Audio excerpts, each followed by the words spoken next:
तो मूवी का स्टार्ट होता है एक बहुत ही ज्यादा इंटेलिजेंट बच्चे हीरो को दिखाते हुए। उसे नई नई चीजें बनाने का बहुत ज्यादा शौक था और उसने एक छोटा सा बॉट बना रखा था, यानी एक छोटा सा रोबोट। वो उसको यूज करके रोबोट फाइट्स में हिस्सा लिया करता था। वो छोटा सा बॉट इतना ज्यादा तेज था कि बड़े बड़े रोबोट्स को हरा देता था। एक दिन उसका कंपटीशन एक बहुत ही ज्यादा रिच आदमी के रोबोट से होता है, लेकिन यहाँ भी वो जीत जाता है और उसे काफी ज्यादा पैसे मिलते हैं। लेकिन उस जायंट आदमी से बात बर्दाश्त ही नहीं होती और वो हीरो से उसका बॉट छीन लेता है। तभी एंट्री होती है हीरो के बड़े भाई की, जो कि काफी ज्यादा गुड लुकिंग था और वो हीरो की तरह इंटेलिजेंट भी था। वो अपने छोटे भाई को बचाकर वहाँ से भाग आता है और साथ ही साथ हीरो का बॉट भी उसे वापस दिलवा देता है। लेकिन तभी उन्हें पुलिस रोक लेती है, ये कहते हुए कि रोबोट फाइटिंग इलीगल है और बेचारा हीरो का बड़ा भाई भी प्रिजन में डाल दिया जाता है, जहाँ पर उनकी आंट उन्हें बचाने आते हैं। इनफैक्ट इन दोनों बच्चों के पेरेंट्स की डेथ हो चुकी थी और इनकी आंट इन्हें मदर बनकर ही पाल रही थी। हीरो का बड़ा भाई उसे कहता है कि आओ हीरो, मैं तुम्हें अपनी यूनिवर्सिटी फिरवाता हूँ। उसकी यूनिवर्सिटी एक साइंटिफिक यूनिवर्सिटी होती है। वहाँ हीरो का बड़ा भाई उसे अपने 4 दोस्तों से मिलवाता है, जिसमें 2 मेल होते हैं और 2 फीमेल। लेकिन उनमें से एक साइंस का स्टूडेंट नहीं होता, जो कि हमेशा ड्रैगन कॉस्ट्यूम में ही रहता था। अब हीरो के बड़े भाई के बाकी 3 दोस्त उसे अपनी इन्वेंशन दिखाने लगते हैं। अब हीरो का बड़ा भाई उसे कहता है कि आओ मैं तुम्हें अपनी इन्वेंशन भी दिखाता हूँ, और इसी के साथ वो उसे अपनी लैब में ले आता है।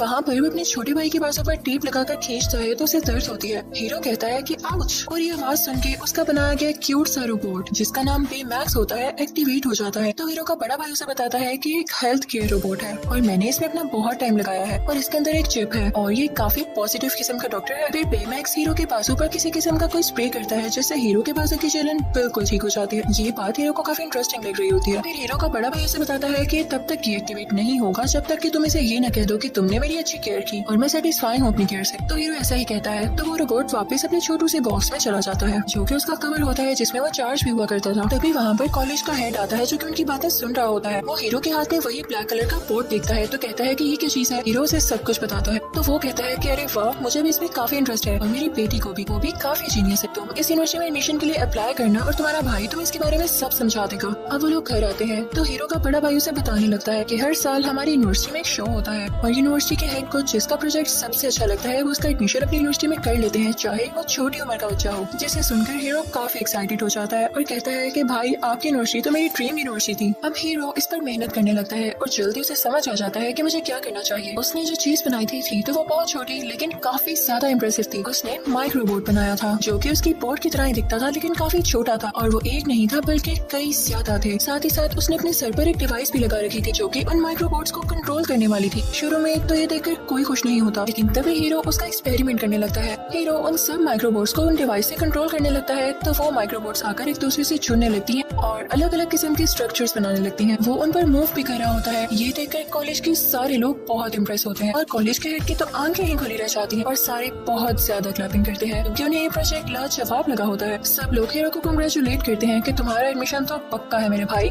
जैसे ये शो खत्म होता है तो एक कंपनी का सीईओ हीरो के पास आता है और उससे कहता है कि क्या अपने माइक्रोबॉट तुम मुझे बेचोगे। तो हीरो के कुछ बोलने से पहले ही वहाँ कॉलेज का वही हेड आ जाता है और कहता है कि नहीं, हीरो ऐसा नहीं करेगा। तो हीरो भी उस आदमी को मना कर देता है और वो आदमी वहाँ से चला जाता है और साथ ही हीरो को उसका एडमिशन लेटर मिल जाता है, जिसके बाद वो सब बहुत खुश होते हैं। अब यूनिवर्सिटी से बाहर आकर हीरो और उसका बड़ा भाई बातें करने लगते हैं, लेकिन बातें करते करते जब वो पीछे देखते हैं तो हैरान रह जाते हैं। यूनिवर्सिटी में आग लग चुकी थी। एक स्टूडेंट वहाँ से भागी भागी आती है और बताती है कि कॉलेज के हेड अंदर ही है और हीरो के भाई की कॉलेज के हेड के साथ काफी अच्छी दोस्ती थी, तो उन्हें बचाने के लिए अंदर जाता है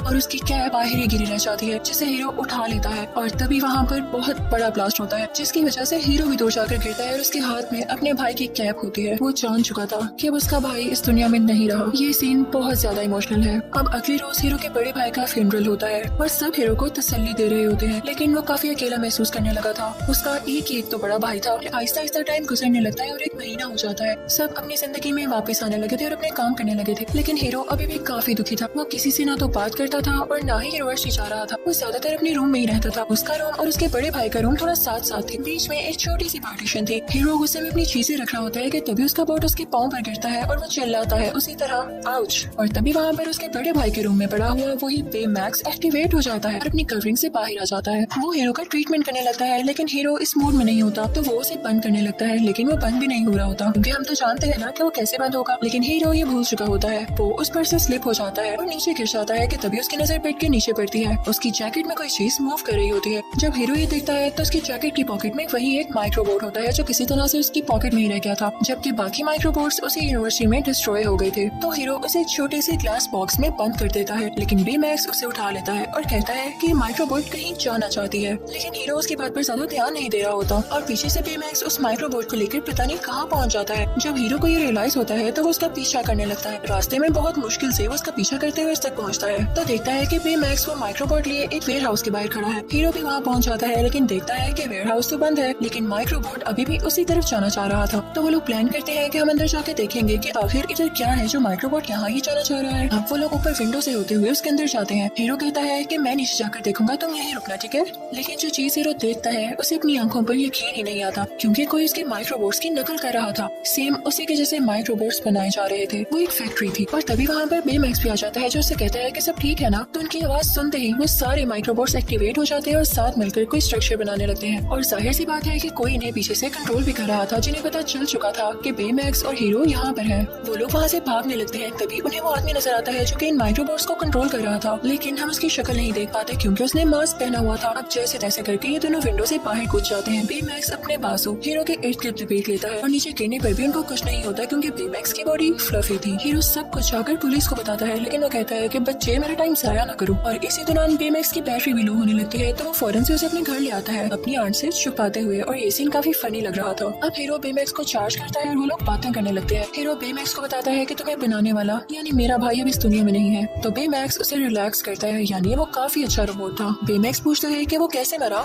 तो हीरो बताता है कि यूनिवर्सिटी में आग लग गई थी। लेकिन साथ हीरो कहता है एक मिनट रुको, मुझे कुछ याद आ रहा है। यूनिवर्सिटी में आग जान के लगाई गई ताकि वहाँ पर हलचल मच जाए, लोगों को सिर्फ अपनी जान की पड़ी हो और कोई मेरी माइक्रोबोट्स को अपने पास ले ले। उसे ये सारा ट्रिक समझ आने लगता है कि जो मास्क वाला आदमी उन्हें दिखाई दिया था ये जरूर उसी का काम था, ताकि वो हीरो के माइक्रोबोट्स को चुराकर उन जैसे कई माइक्रोबोट्स बना सके। वो बेमैक्स के साथ प्लान बनाता है कि हम इस आदमी को रोक कर ही रहेंगे। वो उसकी चिप बाहर निकालता है और उसमें कई ज्यादा कराटे क्लिप्स और एक्शंस इंस्टॉल कर देता है और वो चिप दोबारा से उसके अंदर डाल देता है और साथ ही साथ वो उसे आर्मर भी पहनाता है। अब हीरो और बेमैक्स उसी वेयर हाउस तक पहुंच जाते हैं, लेकिन तभी वहाँ पर वही मास्क वाला आदमी माइक्रोबोट्स का काफी बड़ा स्ट्रक्चर बनाते हुए उसके ऊपर ही आ रहा होता है। और उसी जगह एक वैन भी आती है जो कि शुरू में तो बड़ी मिस्टीरियस लग रही थी, लेकिन उसके अंदर हीरो के बड़े भाई के दोस्त ही थे, वही चारों दोस्त। लेकिन वही मास्क वाला आदमी उन पर अटैक करने लगता है तो वो सारे डरकर वैन में बैठ जाती है और बेमैक्स भी उनकी वैन के ऊपर होता है। अब वो लोग आगे आगे थे और वो मास्क वाला आदमी उनके पीछे पीछे था और माइक्रोबोट्स की स्पीड काफी तेज थी। फिर अचानक से उनकी वैन पानी में गिर जाती है तो वो मास्क वाला आदमी समझता है कि शायद ये लोग अब मारे जा चुके हैं, लेकिन बेमैक्स अपनी बॉडी को और ज्यादा फुला लेता है और सब लोग उसकी बॉडी के ऊपर आ जाते हैं और वो खुद पानी से बाहर आ जाता है। इस तरह से किसी की भी जान नहीं जाती। अब वो सारे लोग वहाँ से घर आ जाते हैं इस बात का पता लगाने के लिए कि आखिर वो मास्क वाला आदमी था कौन। सारे ये कह रहे होते हैं कि वो वही कंपनी का सीईओ होगा जिसको तुमने वो माइक्रोबोट्स देने से इनकार किया था। तो हीरो कहता है कि वो जो भी है, जिस डिवाइस से वो माइक्रोबोट्स को कंट्रोल कर रहा है वो उसके मास्क के पीछे ही है। हमें उसके मास्क तक पहुंचना होगा, लेकिन इसके लिए हमें भी एडवांस सूट बनाने होंगे और हमें फाइट भी सीखनी होगी। अब यहाँ स्टोरी एक मजे का टर्न लेती है जब ये सारे लोग मेहनत करने लगते हैं और अपने एडवांस ड्रेसेस बनाने लगते हैं। अब फाइनली ये सारे अपने काम में सक्सेसफुल हो चुके थे। सबके पास अपनी एक अलग पावर थी और बेमैक्स को भी एक प्यारा सा आर्मर दोबारा से मिल चुका था। अब बेमैक्स स्कैन करता है कि वो मास्क वाला आदमी है कहाँ पर और ये सारे लोग बेमैक्स के साथ ही उस जगह पर पहुंच जाते हैं। वो अंदर जाते हैं तो एक सीसीटीवी फुटेज लगी होती है जिसमें ये दिखाया जा रहा होता है कि कंपनी के सीईओ ने एक पोर्टल बनाया था जिसमें उसने एक लड़की को भेजा, लेकिन उस पोर्टल में कोई खराबी हो गई और उस पोर्टल ने बाहर की चीजें अपने अंदर खींचना शुरू कर दी। तो इस कंपनी के सीईओ को मजबूरन उस पोर्टल को बंद करना पड़ा, लेकिन वो लड़की भी उसके अंदर ही रह गई। वो समझते हैं कि ये सारा काम वाकई सीईओ ने किया है क्योंकि वो नई माइक्रोबोट्स बनाकर इसको कंट्रोल करना चाहता है और पोर्टल को फिर से रिकवर करना चाहता है। अभी वो लोग बातें कर ही रहे होते हैं कि वहाँ पर वही मास्क वाला आदमी आ जाता है।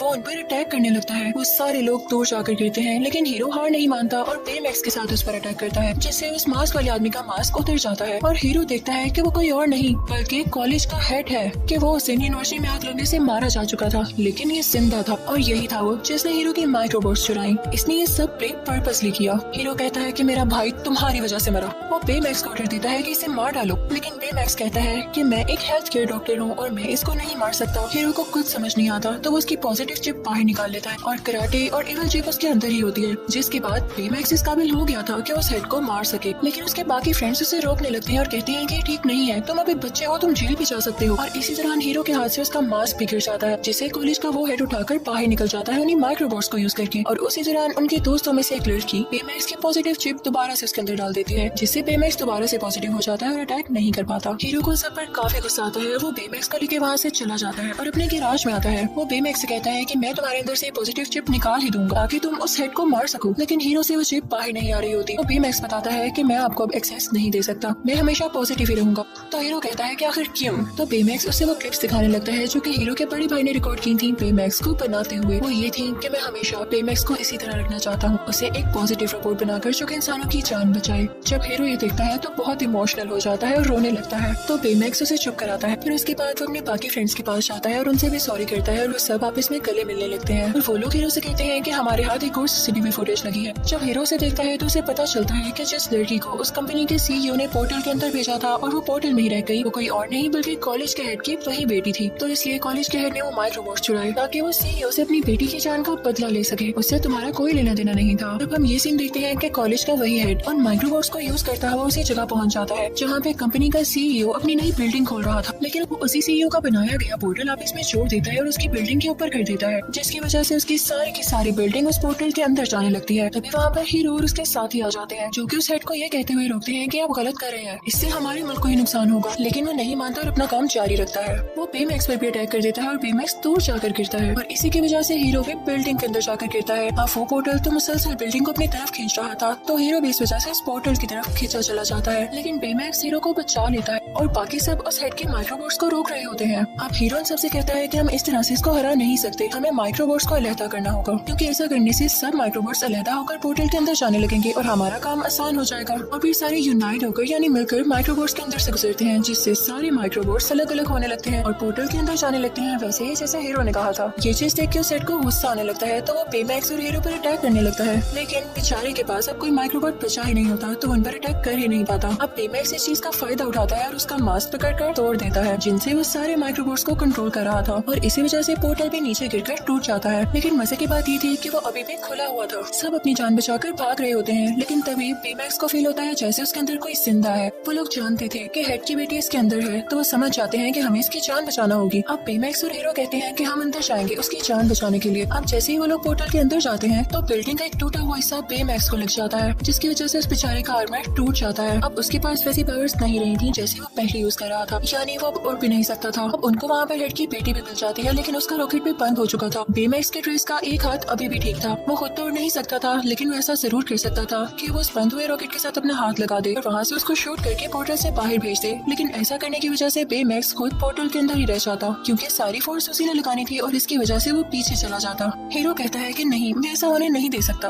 तो बेमैक्स कहता है कि मैं ऐसा करूंगा क्योंकि मुझे इंसानों को बचाने के लिए ही बनाया गया है। तो चलो शाबाश, जल्दी से मुझे बताओ कि तुम मेरी केयर से सेटिस्फाई हो ताकि मैं डीएक्टिवेट हो जाऊं। तो हीरो काफी इमोशनल हो जाता है और रोते हुए कहता है कि बेमैक्स, मैं तुम्हारी केयर से हमेशा सेटिस्फाई था और अब भी हूँ। और तभी बेमैक्स उस रॉकेट को शूट कर देता है और खुद पीछे की तरफ चला जाता है। अब वो रॉकेट और हीरो उस पोर्टल से बाहर आने लगते हैं, लेकिन बेमैक्स अभी भी अंदर होता है। हम ये देखते हैं कि उस हेड की बेटी को हॉस्पिटल ले जाया जाता है, जबकि उस हेड को अरेस्ट कर लिया जाता है कि उसने इतना बुरा काम किया, चाहे उसने अपनी बेटी के बदले में किया। ये सारे लोग भी अपनी अपनी लाइफ में बिजी हो चुके थे, लेकिन हीरो अभी तक अपने भाई को और बेमैक्स को नहीं भूला था। एक दिन हीरो को बेमैक्स की याद आ रही होती है, तो उसका सूट निकाल कर देखने लगता है। उसके अंदर से उसे उसकी चिप मिलती है जो कि उसने निकाल दी थी। हीरो क्योंकि काफी ज्यादा इंटेलिजेंट था, तो वो भी एक बेमैक्स बनाता है और उसमें वही पुरानी चिप लगा देता है जिसमें बेमैक्स की सारी मेमोरीज भी होती है। और यहाँ पे बेमैक्स सेम टू सेम पहले की तरह बन जाता है। हीरो उसे गले से लगा लेता है और ये सारी बात वो अपने दोस्तों को भी बताता है और वो डिसाइड करते हैं कि वो अपनी पावर्स का अच्छा यूज करेंगे और इस पूरे शहर में पीस रखेंगे। और इसी के साथ ये मूवी यहीं पर एंड हो जाती है।